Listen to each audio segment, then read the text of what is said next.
آج انشاءاللہ تعالی ہم سورۃ النساء کی آیت نمبر 15 سے لے کر 18 تک پڑھتے ہیں اور ان آیات کو سمجھنے کی کوشش کرتے ہیں۔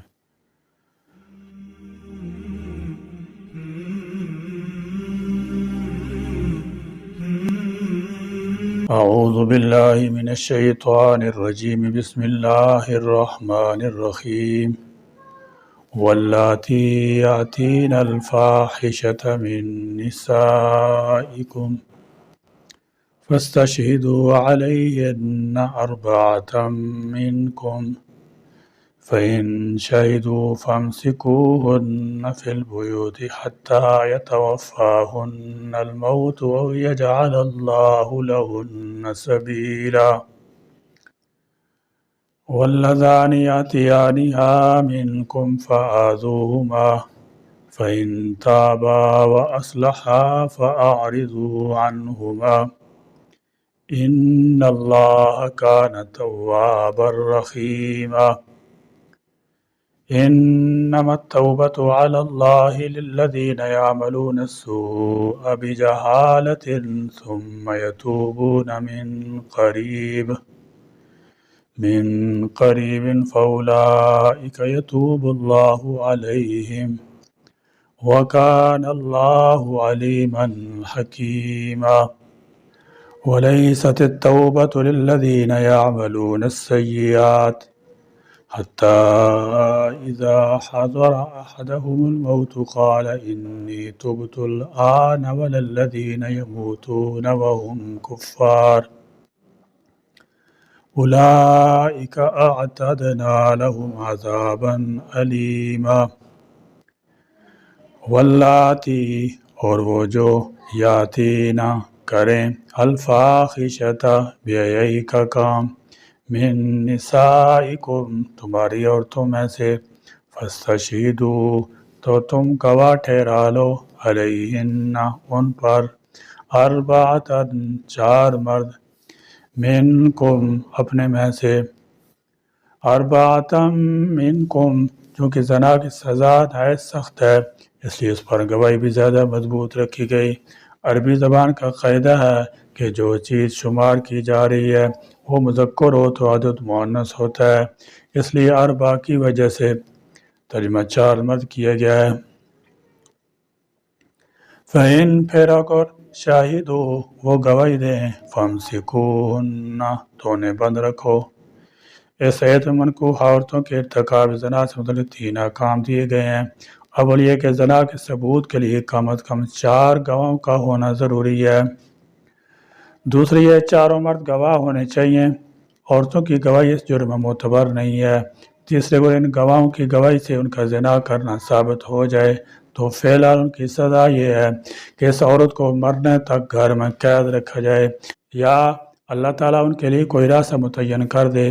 اس کا مطلب یہ ہے کہ بدکاری پر قید کی یہ سزا ابھی عارضی طور پر مقرر کی گئی ہے، چنانچہ اللہ تعالیٰ نے اس آیت کے نازل ہونے کے بعد مستقل سزا بھی مقرر فرما دی، اور وہ یہ کہ وہ زناکار غیر شادی شدہ ہو چاہے مرد ہو یا عورت تو اسے 100 کوڑے مارے جائیں۔ النور آیت نمبر 2۔ اور شادی شدہ مرد عورت کی زنا کی سزا یہ ہے کہ اسے سنسار کر دیے جائے۔ بکثرت حدیث میں اس کا ذکر موجود ہے، اور عہد نبوی خلاف راستہ میں بھی اس کے بعد بھی اسلامی حکومتوں میں شادی شدہ زانی کے حق میں اس سزا کا تعامل رہا ہے۔ فی البیوت گھروں میں حتیٰ یہاں تک کہ یتوفاہن انہیں ختم کر دے الموت موت او یجعل اللہ یا بنا دے اللہ لہن ان کے لیے سبیلا کوئی راستہ۔ مردوں اور عورتوں کے درمیان ربط معاشرے کی بنیاد بنتا ہے۔ اللہ تعالیٰ جل شانہ نے اس ابتدائی ربط کو قانون کا پابند فرما دیا ہے۔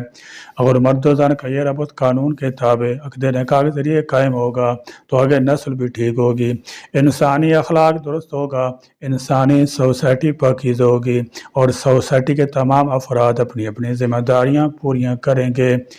اور اگر یہ اولین ربط الی قانونیت کا شکار ہو گیا ربط کی ابتدا نکاح کے بجائے فحاشی سے شروع ہوئی تو پھر انسانی سوسائٹی تباہ برباد ہو جائے گی، نسل بگڑ جائے گی، انسان کا اخلاق تباہ ہو جائے گا، دنیا میں ذلت کا منہ دیکھنا پڑے گا اور آخرت میں سخت رسوائی ہوگی۔ چنانچہ اس ربط کو خراب کرنے والا عمل قابل تزیید ٹھہرا۔ اللہ تعالیٰ جل شانہ نے سوسائٹی کی عیاشی اور زنا جیسے کبھی فعل کے خاتمے کے لیے ابتدائی طور پر یہ تعزیر لگائی۔ احکام وراثت کے بعد اب دوسری معاشرتی برائیوں کا ذکر کیا جا رہا ہے جن میں سرفراز زنا اور فحاشی ہے۔ زنا کے لیے گواہیوں کا نصاب 4 مردوں کی گواہی ہے اور یہ سب عاقل، بالغ، قابل اعتماد ہونے چاہیے۔ ان کڑی سزاؤں کے ساتھ ساتھ 4 گواہوں کا نصاب مقرر کرنے میں غالباً حکمت الہی یہ ہے کہ اگر کوئی ایک شخص کسی کو زنا کرتے دیکھ بھی لے تو اس پر برائی کو ظاہر کرنے یا پھیلانے کی ہرگز کوشش نہ کرے۔ زنا کے گواہ دراصل خود مجرم کی حیثیت سے عدالت کے ٹائر میں کھڑے ہوتے ہیں، اور اگر خدا نخواستہ زنا کے گواہوں میں سے کسی ایک کی گواہی بھی نامکمل رہے گی یا مشکوک ہو جائے تو زانی بچ جائے گا اور گواہوں پر قذف کی حد پڑ جائے گی۔ اس لیے زنا کی گواہی کے لیے جانا اور گواہی دینا بے ذات خود بڑا خطرناک کام ہے۔ واللذانی، اور وہ 2 مرد جو یاتیانہا کریں یہی کام بے حیائی کا، منکم تم میں سے، واللذانی یہ تثنیہ کا صیغہ ہے اور مراد ہے 2 مرد، یاتیانہا منکم جو تم میں سے بے حیائی کا کام کرتے ہیں یعنی زنا کے مرتکب ہوتے ہیں۔ یہاں واللذان سے مراد اغلام یا لواطت لی گئی ہے، یعنی ایسی بدفعلی جو 2 مرد آپس میں کرتے ہیں اور ان پر بھی حد نہیں بلکہ تعزیر ہے۔ امام ابو حنیفہ رحمۃ اللہ تعالی فرماتے ہیں کہ ہم جنسی جرم پر زنا کی حد نہیں لگے گی بلکہ ان کے لیے قاضی کی ثوابدید کے مطابق تعزیر ہوگی۔ فرماتے ہیں کہ ہم جنسی کو زنا کا مصداق نہیں بنایا جا سکتا کیونکہ زنا ایسا فعل ہے جو کسی مقام پر جا کر رک جاتا ہے۔ مثلاً اور زانی مرد اور زانی عورت اس فعل کے ارتکاب کے بعد آپس میں یا کسی دوسری جگہ نکاح کر لیں تو یہ فعل رک جائے گا، مگر لواطت ایسا فعل ہے جس کی حرمت ہمیشہ قائم رہتی ہے، اس لیے ہم جنسی زنا سے زیادہ شدید جرم ہے اور اس پر سخت تعزیر ہونی چاہیے۔ اگر کوئی عادی مجرم ہے تو اسے کسی اونچے مینار سے یا کسی اونچی بلڈنگ سے گرا کر ہلاک کر دیا جائے یا اس کا سر قلم کر دیا جائے۔ جرم کی نوعیت کے اعتبار سے اسے قید میں ڈالا جا سکتا ہے یا کوڑے لگائے جا سکتے ہیں۔ بہرحال یہ حاکم وقت کی ثوابدید پر چھوڑ دیا جائے کہ وہ کیا سزا تجویز کرتا ہے۔ فَآذُوهُمَا تو انہیں اِزا دو، فِن پھر اگر تابا وہ دونوں توبہ کر لیں، وَأَصْلَحَا اور دونوں اصلاح کر لیں، فَأَعْرِضُوا تو درگزر کرو، عَنْهُمَا ان دونوں سے، یعنی اگر وہ توبہ کر لیں اور اس برائی سے پرہیز کریں تو اب ان سے طرد نہ کیا جائے اور ان پر تان تشنی وغیرہ سے گریز کیے جائے۔ ظاہر ہے کہ یہ حکم زنا کی سزا نازل ہونے سے پہلے کا ہے۔ اب قاضی کے سامنے اگر کسی کا یہ جرم ثابت ہو جائے گا تو میں توبہ کر لینا کافی نہیں بلکہ اس پر زنا کی سزا جاری کی جائے گی۔ ان اللہ کانا بلا شبہ اللہ ہے تواباً بہت توبہ قبول کرنے والا، رحیماً نہایت رحم کرنے والا ہے۔ سیدنا عبادہ بن صامت رضی اللہ تعالیٰ عنہ سے روایت ہے کہ ایک روز آپ پر وہی نازل ہوئی اور جب وہی کی کیفیت ختم ہوئی تو آپ نے فرمایا مجھ سے اللہ کا حکم سیکھ لو۔ اللہ نے ایسی عورتوں کے لیے سزا تجویز کر دی، شادی شدہ مرد شادی شدہ عورتوں کو زنا کریں تو انہیں 100 کوڑے مارے جائیں پھر رجم کیا جائے، اور اگر کنوارا مرد کنواری عورت زنا کریں تو ان کے لیے 100 کوڑے اور 1 سال کی جلاوطنی ہے۔ چنانچہ اس سلسلے میں بعد میں سورۃ النور کی آیت نازل ہوئی، الزانیۃ والزانی فاجلدوا کل واحد منہما 100 جلدہ، یعنی زانی عورت زانی مرد میں سے ہر ایک کو 100 کوڑے لگاؤ۔ قرآن پاک میں یہ سزا غیر شادی شدہ مرد و زن کے لیے ہے۔ محصنات یعنی شادی شدہ مرد عورت کی سزا سنت مطابق رجم ہے، مجرم کو پتھر مار مار کر ختم کر دیا جائے۔ البتہ غیر شادی شدہ کے لیے 100 کوڑوں کے علاوہ اگر حکم مجاز مناسب سمجھے تو 1 سال کے لیے شہر بدر بھی کر سکتا ہے۔ یہ امام ابو حنیفہ رحمۃ اللہ تعالی علیہ کا مسلک ہے۔ امام شافعی شہر بدری کی سزا کو 100 کوڑوں کی سزا لازم قرار دیتے ہیں۔ یہاں یہ بات قابل ذکر ہے کہ فعل زنا کے متعلق اگر 4 عینی گواہ نہ مل سکیں تو ملزم کے اقرار پر بھی مقررہ سزا دی جا سکتی ہے۔ اس قسم مثال حضور اکرم صلی اللہ تعالی علیہ وسلم اپنے زمانہ مبارک ملتی ہے۔ معہد بن مالک سلمی نے حضور اکرم صلی اللہ تعالی وسلم کی خدمت میں حاضر ہو کر اپنے جرم زنا کا 4 دفعہ اقرار کیا تو آپ نے اسے رجم کی سزا دی۔ انما یقیناً التوبۃ، توبہ کا قبول کرنا، علی اللہ، اللہ کے ذمہ۔ اللہ کے لفظ سے معلوم ہوتا ہے کہ ایسے لوگوں کی توبہ قبول کرنا اللہ پر واجب ہے، یا وہ ضرور توبہ قبول کرتا ہے، اور یہ بھی اللہ کی مہربانی ہے کہ اس نے ایسے لوگوں کی توبہ قبول کرنا اپنے لیے واجب کر لیا، ورنہ وہ تو مختار مطلق ہے۔ اور دوسری قسم عدم شرط سے پیدا ہو جاتی ہے، یعنی وہ لوگ جو گناہ تو نادانستہ طور پر ہی کرتے ہیں اور معلوم ہو جائے پر توبہ میں جلدی نہیں کرتے بلکہ تاخیر کرتے ہیں، ایسے لوگوں کی توبہ قبول کرنے کا اللہ نے کوئی وعدہ نہیں کیا، چاہے تو توبہ قبول کر لے اور چاہے توبہ قبول نہ کرے۔ تیسری قسم عثمان کی ہے جسے عمر بھر تو توبہ کا خیال نہ آیا، اور اگر خیال آیا بھی تو موت کے وقت ایسے شخص کے متعلق واضح طور پر فرما دیا کہ اس کی توبہ قبول نہ ہوگی۔ اور چوتھی قسم جو توبہ کے بغیر کفری کی حالت مر گیا، اس کی بھی موت کے وقت توبہ قبول نہیں ہو سکتی۔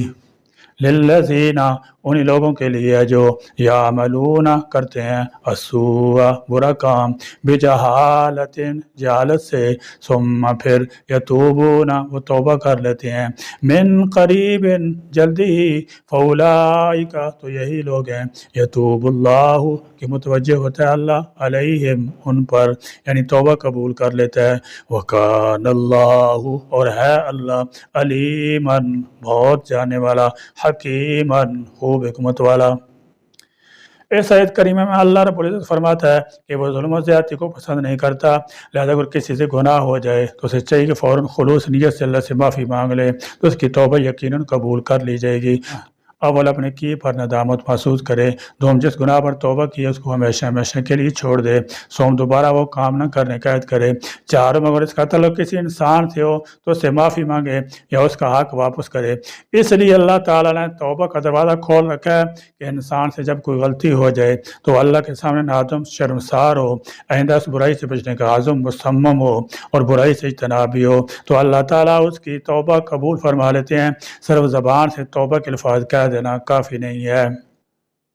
گویا اس آیت میں اللہ تعالیٰ جل شانہ نے توبہ کی قبولیت کے لیے 2 باتیں قید لگا دی، ایک تو یہ کہ وہ گناہ عذرائی نادانی، جہالت یا نادانستہ طور پر سرزد ہوا ہو، اور دوسری یہ کہ اس قصوروار کو بعد میں جلدی اپنی غلطی کا احساس ہو جائے اور وہ اللہ کی حضور توبہ کرے، اور اگر اس کے برعکس معاملہ ہو، یعنی گناہ بھی دانستہ طور پر کیا ہو، اللہ کے احکام پر دلیر ہو کر کیا گیا ہو، یا گناہ تو نادانستہ واقع ہوا ہو مگر توبہ میں عمدن تاخیر کرتا جائے، تو ایسی صورتوں میں توبہ کے قبول ہونے کا کوئی امکان نہیں ہے۔